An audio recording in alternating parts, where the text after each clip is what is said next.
إن الحمد لله نحمده ونستعينه ونستغفره ونعوذ بالله من شرور أنفسنا ومن سيئات أعمالنا من يهده الله فلا مضل له ومن يضلل فلا هادي له وأشهد أن لا إله إلا الله وحده لا شريك له وأشهد أن محمدا عبده ورسوله يا أيها الذين آمنوا اتقوا الله حق تقاته ولا تموتن إلا وأنتم مسلمون أما بعد فإن خير الحديث كتاب الله وخير الهدي هدي محمد صلى الله عليه وسلم وشر الأمور محدثاتها وكل محدثة بدعة وكل بدعة ضلالة وكل ضلالة في النار.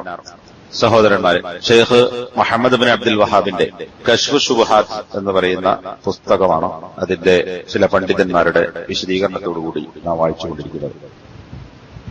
അതിൽ ഒരാൾ അറിവില്ലാതെ ആണെങ്കിൽ പോലും ചില വാക്കുകൾ പറയുമ്പോൾ അതോടുകൂടി അയാൾ കാഫറായി തീരുമെന്നും അയാൾക്ക് അറിവില്ലായ്മയുടെ ഉഴുതറ് ന്യായം അല്ലെങ്കിൽ കാരണം നൽകപ്പെടുകയില്ല എന്ന വാചകത്തെ വിശദീകരിച്ചുകൊണ്ടാണ് കഴിഞ്ഞ ക്ലാസ്സിൽ രണ്ട് പണ്ഡിതന്മാർ ആ വാചകത്തെ ഉദുറുംബിൽ ജഹിൽ, അറിവില്ലായ്മ കൊണ്ട് ഒരാൾ ശിക്ഷിക്കപ്പെടാതിരിക്കുമോ എന്ന വിഷയവുമായി ബന്ധപ്പെട്ട് രണ്ട് പണ്ഡിതന്മാരുടെ വാക്കുകൾ നാം മനസ്സിലാക്കുകയുണ്ടായി.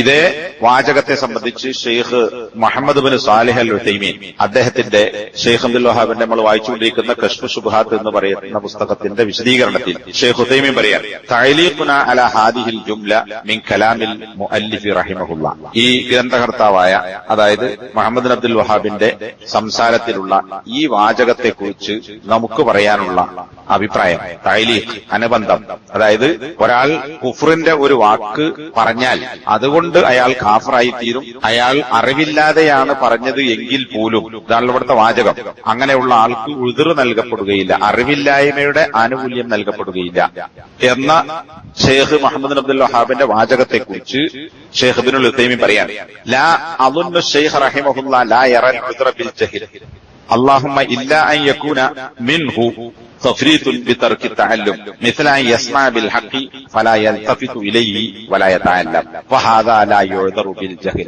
അറിവില്ലാതെ ഒരാൾ ഒരു കുഫറിന്റെ വാചകം പറഞ്ഞാൽ പോലും അവൻ കാഫറായി തീരും, അവന് അറിവില്ലായ്മയുടെ ഒരു ഉദ്ർ നൽകപ്പെടുകയില്ല. അതിനെ വിശദീകരിച്ചാണ് പറയുന്നത് ഉദ്റുൽ ജഹിൽ തീരെ ഇല്ല എന്ന് മുഹമ്മദ് അബ്ദുൽ വഹാബിന് അഭിപ്രായമുണ്ട് എന്ന് ഞാൻ വിചാരിക്കുന്നില്ല. എന്ന് പറഞ്ഞാൽ എന്താ, ഈ വാചകം അങ്ങനെ തന്നെ എടുക്കാൻ പറ്റില്ല. ഉദ്റുൽ ജഹിൽ ഉണ്ട്, തീരെ ഇല്ല എന്നല്ല, ഉണ്ട് എന്നാണ് മുഹമ്മദ് അബ്ദുൽ വഹാബിന്റെ വീക്ഷണം. ശരിയാണ്, തർക്കമില്ല. പക്ഷെ അടുത്ത വാചകം നമ്മൾ ശ്രദ്ധിക്കണം. ഇല്ലാ അൻ യകൂന മിൻഹു തഫ്രീത്ത്, ഒരാളിൽ നിന്ന് തഫ്രീത്ത് വീഴ്ച വരുത്തുക എന്നത് ഉണ്ടായാൽ ഒഴികെ. അപ്പൊ ഉദ്റുൽ ജഹിൽ ഉണ്ട്, എന്നാൽ ആർക്കില്ല? ഒരാൾ വീഴ്ച വരുത്തി. എന്ത്? ബിതർക്കി തഅല്ലുമി, പഠിക്കുക എന്ന കാര്യം ഉപേക്ഷിച്ചുകൊണ്ട്. അള്ളാഹുവിനെ മാത്രമേ ആരാധിക്കാൻ പാടുള്ളൂ, ശിർക്ക് ചെയ്യാൻ പാടില്ല, ഖുർആൻ എന്താണ് പറഞ്ഞത്, നബി സല്ലല്ലാഹു അലൈഹി വസല്ലം എന്താണ് പഠിപ്പിച്ചത് എന്ന് പഠിക്കുന്ന കാര്യം ഒഴിവാക്കിക്കൊണ്ട് വീഴ്ച വരുത്തിയ ആൾക്കൊഴികെ എന്ന് പറഞ്ഞാൽ അവന് ഉദ്റില്ല, ഉദ്റുംബിൽ ജഹിലില്ല. ഒരുത്തൻ പഠിക്കാനുള്ള അവസരം ഉണ്ടായി, ഖുർആൻ കേൾക്കാനുള്ള അവസരമുണ്ടായി, മുഹമ്മദ് എന്നൊരു പ്രവാചകൻ വന്നിട്ടുണ്ട്, ആ പ്രവാചകനിലൂടെ നൽകപ്പെട്ട വേദഗ്രന്ഥമാണ് ഖുർആൻ, അങ്ങനെ ഒരു സാധനമുണ്ട് എന്ന് കേട്ടാൽ മതി. കേട്ട ആളുടെ ബാധ്യതയാണ് എന്താണ് ഖുർആൻ, ഇവിടെ മുസ്ലിം എന്ന ആൾക്കാരുണ്ടോ, അവരാരാണ്, അവരുടെ വിശ്വാസം എന്താണ് അവർ പറയുന്നത് എന്ന് പഠിക്കാതെ അതിൽ വീഴ്ച വരുത്തിയാൽ അവന് ഉദ്റുംബിൽ ജഹിലില്ല. കാരണം ഓ പഠിച്ചിട്ടില്ല, പഠിക്കാത്ത അവന്റെ കുറ്റാൻ. എന്നിട്ട് ഉദാഹരണം പറയാൻ മിഥല അൻ യസ്മഅ ബിൽ ഹഖ്, ഒരാൾ ഹഖ് സത്യത്തെക്കുറിച്ച് ഒരുത്തൻ കേൾക്കുന്നു. അപ്പൊ ഇവിടെ നാട് നീളെ കേരളത്തിൽ പ്രസംഗം നടക്കുന്നുണ്ട്, അള്ളാഹനെ മാത്രമേ ആരാധിക്കാൻ പാടുള്ളൂ, മുജാഹിദ് പ്രസ്ഥാനം തുടങ്ങിയത് മുതൽ ഏത് ഗ്രൂപ്പാണെങ്കിലും തൗഹീദ് പറഞ്ഞുകൊണ്ടിരിക്കുന്നു, ശിർക്കിനെതിരെ ശബ്ദിക്കുന്നു. അപ്പൊ അത് കേൾക്കാത്ത ആളുകൾ ഉണ്ടാവില്ല. ഇനി ആരെങ്കിലും ഉണ്ടെങ്കിൽ ഓനെ നമുക്ക് ഈ കൂടത്ത് കൂട്ടാം. ആദ്യം പറഞ്ഞ അപ്പൊ ഒരുത്തൻ ഹഖ് കേൾക്കുന്നു, പക്ഷേ ഫലാ യൽതഫിതു ഇലൈഹി, ആ കേട്ട കാര്യത്തിലേക്ക് അവൻ തിരിഞ്ഞു നോക്കുന്നേയില്ല, വലാ യതഅല്ലമു, അവൻ പഠിക്കുകയും ചെയ്യുന്നില്ല. ഫഹാദാ ലാ യുഅ്ദറു ബിൽ ജഹ്ലി, അങ്ങനെ പഠിക്കാൻ അവസരമുണ്ടായിട്ടും പഠിക്കാത്ത ഇവന് അറിവില്ലായ്മയുടെ ആനുകൂല്യം ആനുകൂല്യം നൽകപ്പെടുകയില്ല. അപ്പൊ വളരെ വ്യക്തമാണ്. ഇതാണ് ഷെയ്ഖ് മുഹമ്മദ് അബ്ദുൽ വഹാബിന്റെ അഭിപ്രായം എന്നാരാ പറയണത്? Sheikh Muhammad Salih al Uthaymeen. അപ്പോ ഇന്നിപ്പോ നമ്മുടെ നാട്ടിൽ ഇത് വലിയൊരു ചർച്ചാ വിഷയമാണ്. ചില ആളുകൾ ഇതൊരു വലിയ ചർച്ചാ വിഷയമാക്കി കൊണ്ടുവരികയും എന്നിട്ട് ചില സംസാരങ്ങൾ ഇപ്പൊ അടുത്ത് നടന്നു. അതിൽ പറയണ എന്താ? രണ്ടഭിപ്രായം പണ്ഡിതന്മാർക്കിടയിൽ ഉണ്ട് ഈ വിഷയത്തിൽ. അപ്പൊ രണ്ടഭിപ്രായമുള്ള വിഷയത്തിൽ ഏതും സ്വീകരിക്കാം എന്ന മട്ടിൽ അറിവില്ലായ്മന്റെ ആനുകൂല്യം ഇല്ല എന്ന അഭിപ്രായമുണ്ട്, ഉണ്ട് എന്ന അഭിപ്രായമുണ്ട് എന്ന് പറഞ്ഞിട്ട് പിന്നെ ഉണ്ട് എന്ന അഭിപ്രായത്തെ സ്ഥാപിക്കാൻ ശ്രമിക്കുകയാണ് ചില ആളുകൾ. അപ്പൊ ഇവിടെ നമ്മൾ വേർതിരിച്ച് മനസ്സിലാക്കേണ്ട വിഷയമാണ്. ഉദ്റുൻ ബിൽ ജഹ്ൽ ഉണ്ട് എന്നതിൽ ആർക്കും തർക്കമല്ല. ഷെയ്ഖ് ഉസൈമീൻ പറഞ്ഞു ഉദ്റുൻ ബിൽ ജഹ്ൽ ഉണ്ട്. ഇല്ല എന്ന് മുഹമ്മദ് അബ്ദുൽ വഹാബിന് അഭിപ്രായമുണ്ട് എന്ന് ഞാൻ ധരിക്കുന്നില്ല.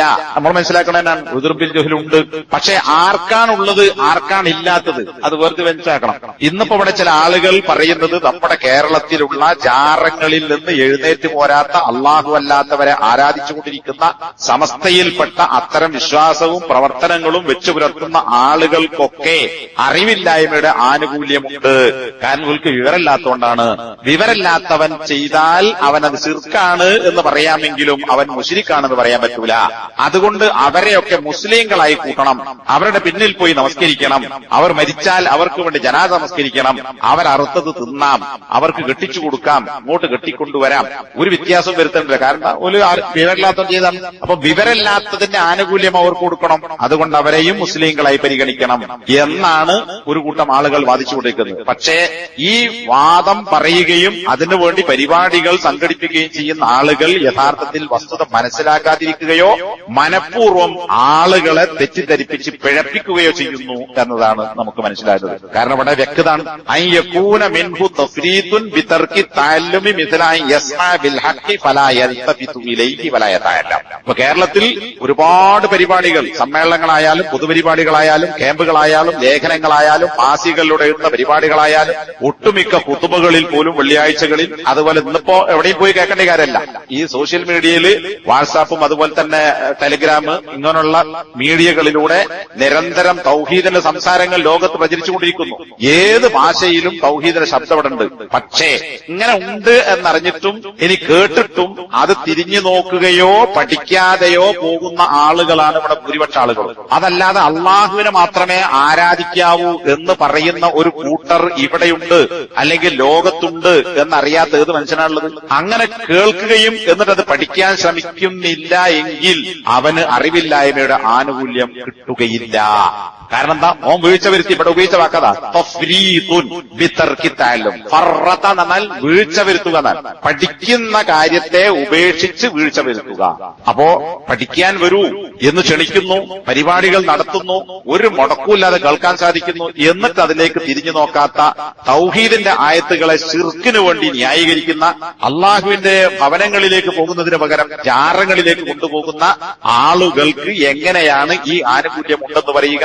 അദ്ദേഹം വ്യക്തമായി പറഞ്ഞു ഫഹാദാ ലാ യുഅ്ദറു ബിൽ ജഹ്ൽ വഇന്നമാ ലാ അظن ذلك من الشيخ لأن له كلاما آخر يدل على العذر بالجهل وإنما لا أظن ذلك من الشيخ. ഷെയ്ഖിൽ നിന്ന് ഇത് ഇല്ലെന്ന് ഞാൻ വിചാരിക്കുന്നില്ല എന്ന് പറഞ്ഞാൽ തീരെ ഉദ്ർ ഇല്ല എന്ന് പറയുന്നില്ല. ഉദ്ർ ഉണ്ട്, പക്ഷെ ആർക്കാണ്? എന്നിട്ട് അദ്ദേഹം പറയാണ് ഷെയ്ഖിന്, അതായത് മുഹമ്മദ് അബ്ദുൽ വഹാബിന് വേറെ ഒരു വാചകമുണ്ട്. ആ വാചകം എന്താണ്? യദുല്ലു അലൽ ഉദ്രി ബിൽ ജഹ്ലി, അറിവില്ലായ്മയുടെ ആനുകൂല്യം എന്ന് സൂചിപ്പിക്കുന്നതാണ്. അപ്പൊ എന്താ? രണ്ടും പറഞ്ഞിട്ടുണ്ട്. രണ്ടും ആരെ സംബന്ധിച്ചാണ് എന്ന് വ്യക്തമായി മനസ്സിലാക്കണം. ആർക്കുണ്ട്? കേൾക്കാൻ അവസരം കിട്ടാത്ത ആളുകൾക്ക് ഉദ്റുൻ ബിൽ ജഹ്ലുണ്ട്. എന്നാൽ കേൾക്കാൻ അവസരമുണ്ടായിട്ടും അത് ശ്രദ്ധിക്കാത്ത, പഠിക്കാത്ത ആളുകൾക്ക് ഉദ്റുൻ ബിൽ ജഹ്ൽ തൗഹീദിന്റെ കാര്യത്തിൽ ഏതായാലും ഇല്ല എന്നാണ് അദ്ദേഹം സമർപ്പിച്ചിട്ടുള്ളത്. ഇനി ഷെയ്ഖ് ഇബ്നുൽ ഉസൈമീൻ തന്നെ അദ്ദേഹത്തിന്റെ ചില വാചകം അവിടെ വായിക്കുന്നില്ല, അത് ഇൻഷാ അല്ലാഹ് വേറെ ക്ലാസ്സിൽ പറയും. അദ്ദേഹം പറയുന്നുണ്ട് ചില അറബ് നാടുകളിൽ നിന്ന് പോലും ചില ആളുകൾ നമ്മുടെ നാട്ടിൽ വരുന്നു. എവിടെ? സൗദി അറേബ്യയിൽ മക്കത്തും മദീനത്തും ഹജ്ജിനും ഉംറയ്ക്കുമായിട്ട് വരുന്ന ആളുകളെ കുറിച്ച് അദ്ദേഹം പറയുന്നത്. ആ കൂട്ടത്തിൽ സാധാരണക്കാരായ മുശ്രിക്കുകളായ ആളുകളുണ്ട്. മുശ്രിക്ക് ഹജ്ജിന് പോകുമോ? ഇല്ല. പിന്നെ ആരെ കുറിച്ചാണ് പറയുന്നത്? അതും നമ്മുടെ നാട്ടിലെ ഇന്ത്യയെന്നോ അല്ലെങ്കിൽ പാകിസ്ഥാനെന്നോ പോണ ആളുകളെ കുറിച്ചല്ല.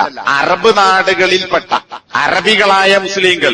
പക്ഷെ ആ മുസ്ലിങ്ങൾ സാധാരണക്കാരായ മുശ്രിക്കുകൾ എന്നാണ് അദ്ദേഹം ആ വാചകത്തിൽ സൂചിപ്പിക്കുന്നത്, ശൈഖ് ഇബ്നുൽ ഉതൈമീൻ. എന്നിട്ട് പറയുന്നു, അവരിൽ സ്വരീഹായ വ്യക്തമായ പച്ചയായ ശിർക്കുണ്ട് എന്നിട്ട് ശൈഖ് പറയാണ്, അവരോട് പറയപ്പെടും, നിങ്ങളുടെ ഈ വിശ്വാസം ശിർക്കാണെന്ന് അവരോട് പറയപ്പെടും. യുഖാലു ലഹും, അവരോട് പറയപ്പെടും. പക്ഷേ അവരത് ശ്രദ്ധിക്കുകയോ അന്വേഷിക്കുകയോ ഇല്ല. അതുകൊണ്ട് തന്നെ അത്തരം ആളുകൾക്ക് ഉദ്റും ബിൽ ജഹൽ ഇല്ല.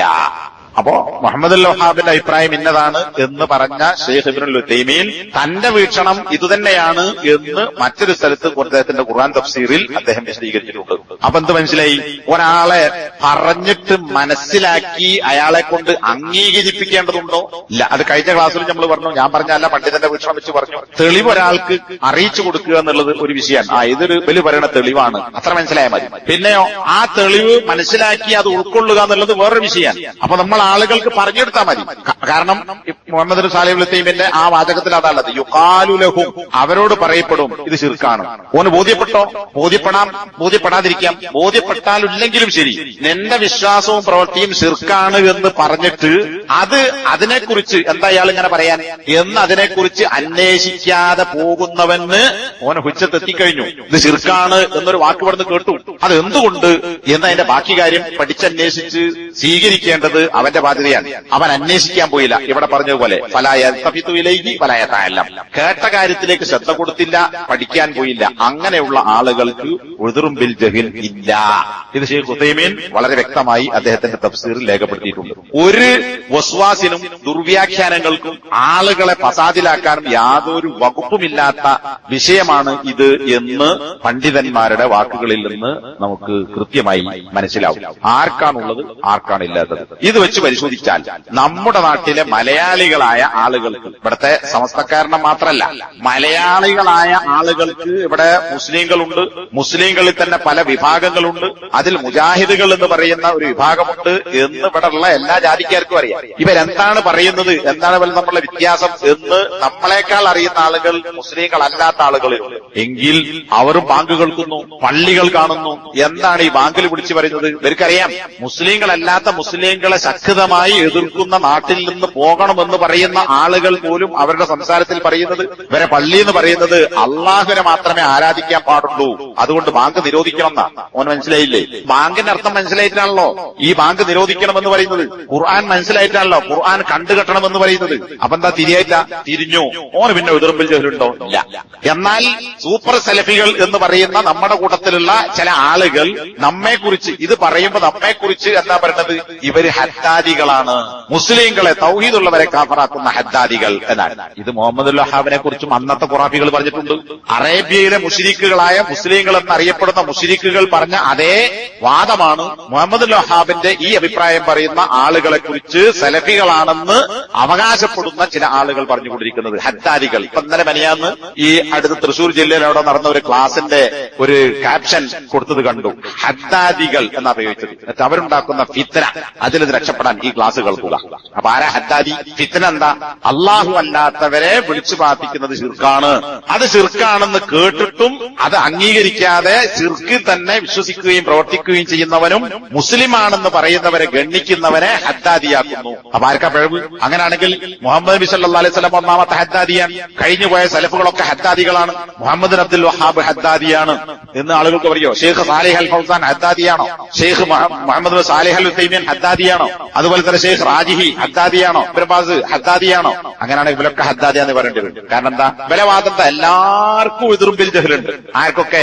സത്യം ബോധ്യപ്പെട്ടിട്ട് അള്ളാഹനെ തന്നെയാണ് ആരാധിക്കേണ്ടത് എന്ന് മനസ്സിലായതിന് ശേഷം പിന്നെ ഈ ശിർക്ക് ചെയ്യുന്നത്. ഓൻ മാത്രം മുശ്രിക്ക്, കാഫർ, ഓൻ എതിരില്ല.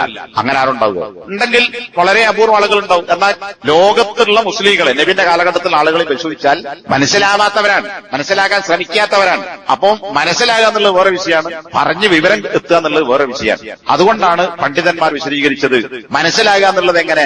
അബൂജഹലിനും അബൂലഹബിനും മനസ്സിലായതുപോലെ ലാ ഇലാഹ ഇല്ലല്ലാഹ് മനസ്സിലാവുക. ഓൽക്ക് എന്താ മനസ്സിലായത്? ലാ ഇലാഹ ഇല്ലല്ലാഹ് അർത്ഥം മുഹമ്മദ് നബി പറയുന്ന ലാ ഇലാഹ അർത്ഥം എന്താന്ന് ഓൽക്ക് മനസ്സിലായി. മനസ്സിലായി, അതുപോലെ തിരിഞ്ഞാൽ മതി. അബൂലഹബിനും അബൂജഹലിനും മനസ്സിലായതുപോലെ ലാ ഇലാഹ ഇല്ലല്ലാഹ് മനസ്സിലാവുക. അത് ഇവിടുത്തെ എല്ലാ ആൾക്കാർക്കും അറിയാം. പിന്നെയോ ഉൾക്കൊള്ളേണ്ടത് ആരെ പോലെ? അബൂബക്കർ സിദ്ദീഖിനും ഉമർ ഖത്താബിനും ആ തെളിവ് മനസ്സിലായത് അംഗീകരിച്ചതുപോലെ അംഗീകരിക്കുക. അല്ലാതെ അബൂബക്കർ സിദ്ദീഖിനും ഖത്താബും അംഗീകരിച്ചതുപോലെ അംഗീകരിച്ചില്ലെങ്കിലേ ഒരു കാഫറാവുന്നല്ല. അബൂജഹലിന് തിരിയണ രീതിയിൽ തിരിഞ്ഞാൽ മതി. ഈ പറഞ്ഞ ലാ ഇലാഹ ഇല്ലല്ലാഹ് എന്ന് പറഞ്ഞാൽ അള്ളാഹിനോട് മാത്രമേ ദുആ ചെയ്യാൻ പാടുള്ളൂ. ഈ അബൂജഹലിന് തിരിയാത്തണ്ടോടെ അതുകൊണ്ടല്ലോ നമ്മളെ വഹാബി നോക്കിയത് ഇവിടുത്തെ സമസ്തക്കാരൻ വഹാബിയാണ്. പിന്നെ ഇബ്ലീസിന്റെ വാദാണ്.